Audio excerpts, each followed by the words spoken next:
Hello everyone, welcome back to Pico academy. Daily current affairs की class कर रही हैं, तो चलिए स्टार्ट करते हैं। कौन कौन से क्वेश्चन आपके लिए इंपॉर्टेंट होने वाले हैं। Which digital payment platform app has partnered with NPCI to extend UPI payments globally.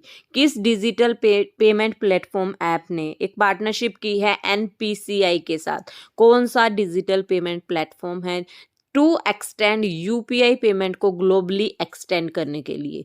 तो पेटीएम है, गूगल पे है, फोन पे है या अमेजन पे है? तो इसका आंसर है गूगल पे। जो गूगल पे है उसने किसके साथ पार्टनरशिप की है? एनपीसीआई। एनपीसीआई एनपीसीआई क्या है? National Payment Corporation of India. और एनपीआईएल, एनपीआईएल क्या है? नेशनल पेमेंट इंटरनेशनल लिमिटेड, जो एक सब्सिडरी है एनपीसीआई की। ठीक है, अब इसका ऑब्जेक्टिव क्या है? जो इस पार्टनरशिप की है, इसका मेन ऑब्जेक्टिव है कि जो यूपीआई पेमेंट्स है वो आउटसाइड इंडिया, मतलब आउटसाइड इंडिया, इंडिया के बाहर भी उसको मतलब वो किया जाए, डेवलप किया जाए। And enabling them to conveniently make transaction abroad, ताकि अब्रोड में भी ट्रांजेक्शन इजिली हो सके।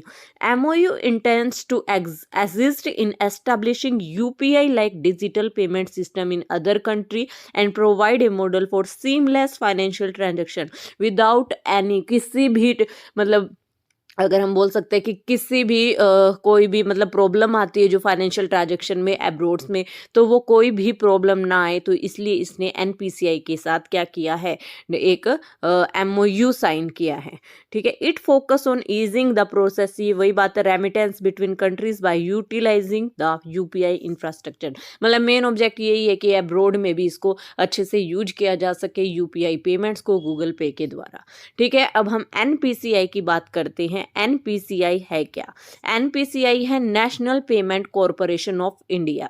ठीक है, the organisation is an initiative, एक इनिशिएटिव लिया गया था रिजर्व बैंक ऑफ इंडिया के द्वारा एंड इंडियन बैंक एसोसिएशन के द्वारा।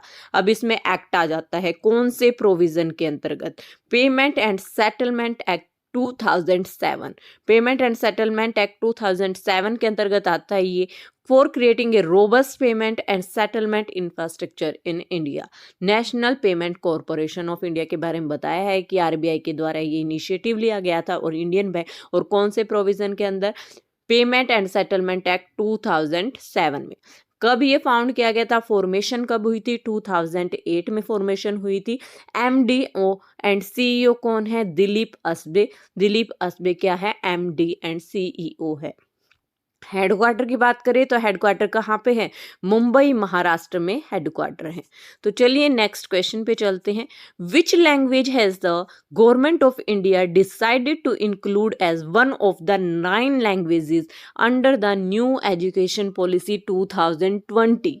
कौन सी लैंग्वेज गवर्नमेंट ऑफ इंडिया के द्वारा डिसाइड की गई है कि वो 9 क्लासिकल लैंग्वेज में इंक्लूड होगी, और कौन सी पॉलिसी के? न्यू एजुकेशन पॉलिसी 2020 के अंतर्गत। उर्दू, अरेबिक, फारसी या टर्किश? तो कौन सी इंक्लूड होने वाली है? तो ये है हमारा फारसी। इसे हम पर्शियन लैंग्वेज भी बोलते हैं। क्या बोलते हैं? पर्शियन या फारसी लैंग्वेज। तो यहाँ आप डिटेल देख सकते हैं। इंडिया गवर्नमेंट जो है, इंडियन की गवर्नमेंट ने, उसने Persian as one of the 9 classical language in new education policy 2020। इसमें क्या है? पहले अब हमारे में जो क्लासिकल लैंग्वेज है वे 6 क्लासिकल लैंग्वेज है। ठीक है, इंडिया में कितनी लैंग्वेज है क्लासिकल? 6 क्लासिकल लैंग्वेज है। और कौन से शेड्यूल के अंतर्गत आती है? 8th schedule of Indian constitution. ठीक है, ये पॉलिटिकल का क्वेश्चन निकल जाता है कि कौन से शेड्यूल के अंतर्गत आती है। तो ये कौन से शेड्यूल में आती है? ये 8th शेड्यूल में आती है कॉन्स्टिट्यूशन के। अब क्वेश्चन ये बनता है कि जब 6 लैंग्वेज है तो 7 और 8 कौन सी है? क्योंकि ये तो अभी 9th लैंग्वेज इंक्लूड कर रही हैं, तो 7 और 8 हमारी बताई गई है पाली एंड प्राकृत। पाली एंड प्राकृतिक लैंग्वेज विल भी include under national education policy 2020 में इंक्लूड होंगी। तो 6th 7th कौन सी होगी? पाली। 8th कौन सी होगी? प्राकृत। और अभी 9th जो इंक्लूड करने जा रहे हैं वो है पर्शियन। चलिए next question. According to the recent report of Forbes, which is the strongest currency in the world. Recent report के मुताबिक, फोर्ब्स की एक रिसेंट रिपोर्ट आई है, तो जो दुनिया की है वर्ल्ड की स्ट्रॉन्गेस्ट करेंसी कौन सी है? बहरानी दिनार, कुवैती दिनार, यूरो या यूएस डॉलर? तो इसका आंसर क्या है? कुवैती दिनार। कुवैत की है ना ये करेंसी, कुवैत, कुवैती दिनार, ये दुनिया की सबसे स्ट्रॉन्गेस्ट करेंसी है। ठीक है, यहाँ हम डिटेल डिस्कस कर लेते हैं। जो कुवैती दिनार है वो इंट्रोड्यूस्ड हुआ था कब? 1960 में, और ranked as the world most valuable currency बन गया है। अगर आपसे सेकंड की पूछी जाए तो बहरानी दिनार इज द सेकंड प्लेस पे है, और ओमान की ओमानी रियाल थर्ड प्लेस पे है। ठीक है, अगर हम यूएस डॉलर की बात करें, US dollar top 10th list में है, और 10th नंबर पे ही यूएस डॉलर है जो वर्ल्ड की क्या है? Most valuable currency. अब आपसे पूछा ये जाएगा फर्स्ट, सेकंड, थर्ड, ये आपको तीनों याद होने चाहिए। यूएस का भी आपको याद होना चाहिए, और एक यूरो देख लीजिए, यूरो का भी आपको पता होना चाहिए कि वो कौन से नंबर पे है, वो है 9th प्लेस पे।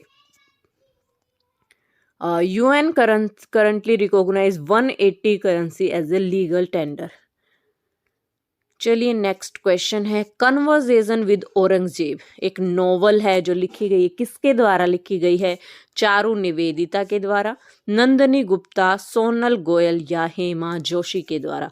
तो कन्वर्सेशन विद औरंगजेब ये है चारू निवेदिता, ए novel bye Charu Nivedita.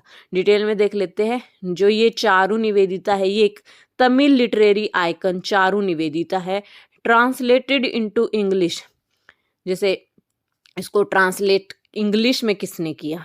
Bye Nandini Krishna के द्वारा, नंदिनी कृष्णन के द्वारा। ठीक है, अब चारू निवेदिता के बारे में जान लीजिए। इज तमिल लिटरेचर, ठीक है, ये नॉवल लिखती है तमिल लिटरेचर में, with a reputation for boundary breaking and post modern writing. इस नॉवल, इसकी नॉवेल्स और भी हैं, 0 डिग्री जो प्रीवियसली पब्लिश की गई थी इंग्लिश ट्रांसलेशन में, showcasing his unique style and thematic exploration.